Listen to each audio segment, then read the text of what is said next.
Hello，我係葡萄牙嘅 Phoenix 攝影兒啊，大家好。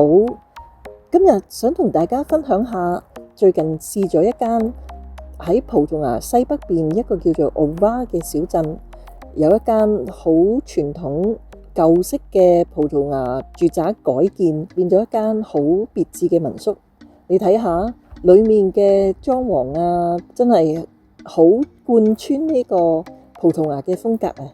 睇得出主人呢好有心機，除咗我哋有人嘅住客之外呢，仲有一啲另類嘅主人喎，就係佢哋啦！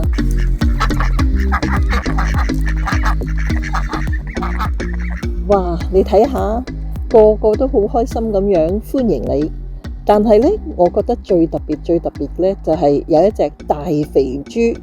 呢隻豬豬呢，嗲到冇人有啊！哇！你睇下，即係掠住個攝影師個腳嗰度呢，1、2、3咁就搭咗落去，真係唔捨得走。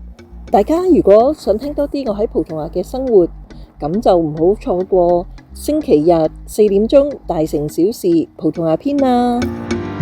大城小事，走遍世界各地，逢星期日下晝4點至5點 ，FM 926，香港電台第一台，足本放送。